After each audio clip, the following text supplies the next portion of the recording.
Everyone, ఎలా ఉన్నారు అందరూ? నా పేరు Manvitha. Welcome to me vlogs for life. So కొన్ని రోజుల నుంచి మేము అమ్మ డైరీలో ఒక రెసిపీ అని చెప్పి వీడియో స్టార్ట్ చేస్తున్నాం కదా.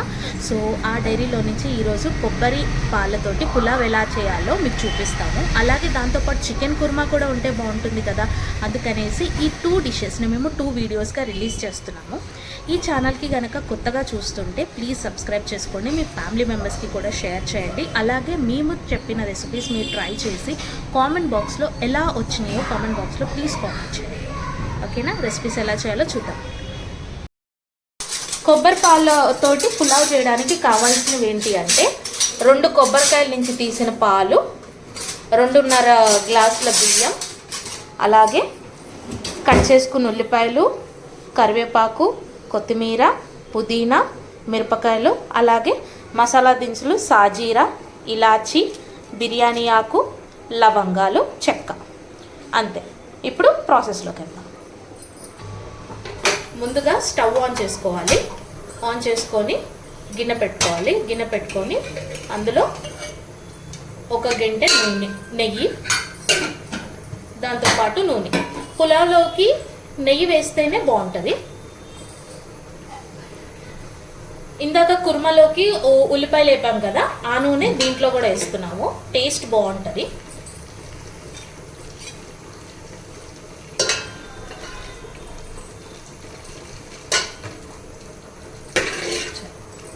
ఒక 2 స్పూన్ మసాలా దినుసులు మొత్తం వేసేసుకుందాం.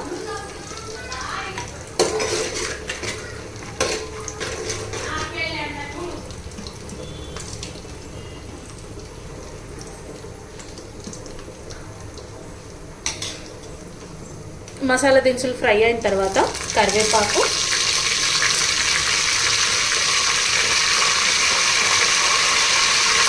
పుదీనా,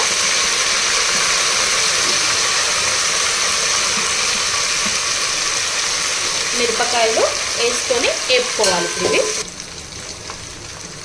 మిరపకాయలు వేగిన తర్వాత పొడుగ్గా కట్ చేసుకున్న ఉల్లిపాయలు వేసుకోవాలి. ఉల్లిపాయలు మంచిగా కొంచెం బ్రౌన్ వచ్చేదాకా వేపుకోవాలి.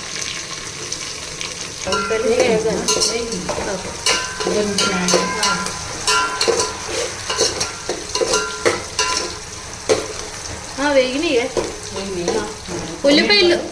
ఉల్లిపాయలు వేగిపోయినాయి అండి.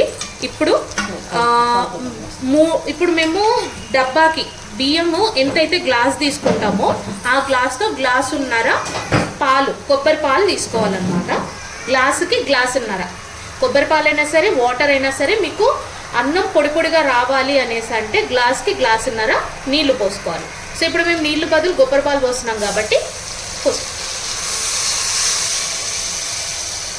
మొత్తం 3 గ్లాసులు బియ్యం పోసారంట. సో నాకు తెలిసి 5 గ్లాసులు పాలు పడతాయి.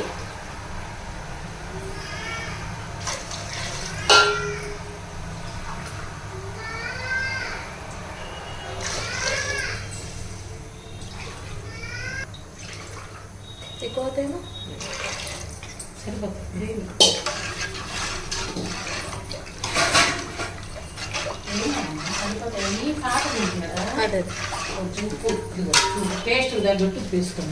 ఇప్పుడు ఇందులో టేస్ట్కి తగ్గట్టుగా ఉప్పు వేసుకోవాలి. మీరు తెలిసినగా నేను దీంట్లో ఉప్పు వేసుకుంటున్నాను.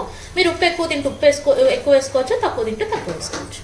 నేను ఫ్లేమ్లో పెట్టాలి. కొద్దిగా మసిలిన తర్వాత మనం బియ్యం వేసుకుందాం.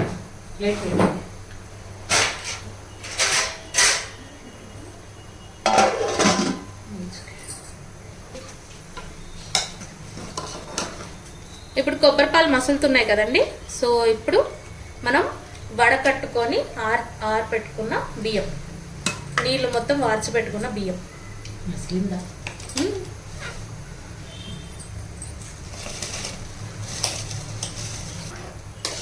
ఉల్లిపాయ కూడా కొత్త దాంట్లో లేకపోతే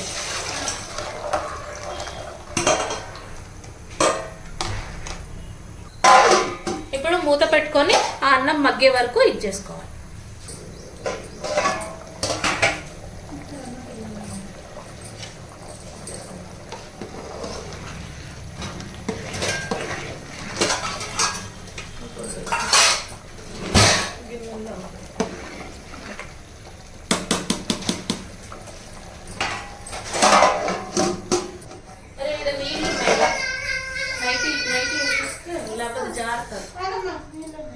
ఇది కొద్దిగా ఉంది, సరిపోతాయి నీరు కదా. ఇట్లా కలిపేది అన్నాన్ని. ఒక అలాగా మూత పెట్టుకొని కిందకి మీదకి అంటే ఏమొద్దంటే కింద ఉన్న నీరు అన్నం పైకి వస్తుంది, పైన కొంచెం పొడి పొడిగా అయినది కిందకి వెళ్తుంది. గెంటి పెడితే ఏమొద్దంటే ముద్ద అయిపోతుంది కాబట్టి ఇలా.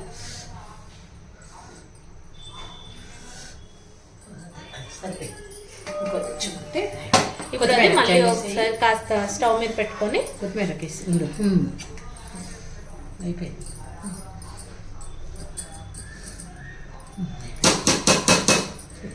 ఇప్పుడు పైనుంచి కొత్తిమీర ఆకేసేసుకొని పుదీనా కావాలా? వద్దు, వేసాను కదా పుదీనా చాలా. కాసేపు మూత పెట్టుకొని నీరు పోయే వరకు తగ్గించుకోవాలి. మీరిద్దరు ఆడుకోండి, పని పట్ట లేకుండా. బంగారు తల్లి లైక్ చేయండి, సబ్స్క్రైబ్ చేయండి, కామెంట్ చేయండి.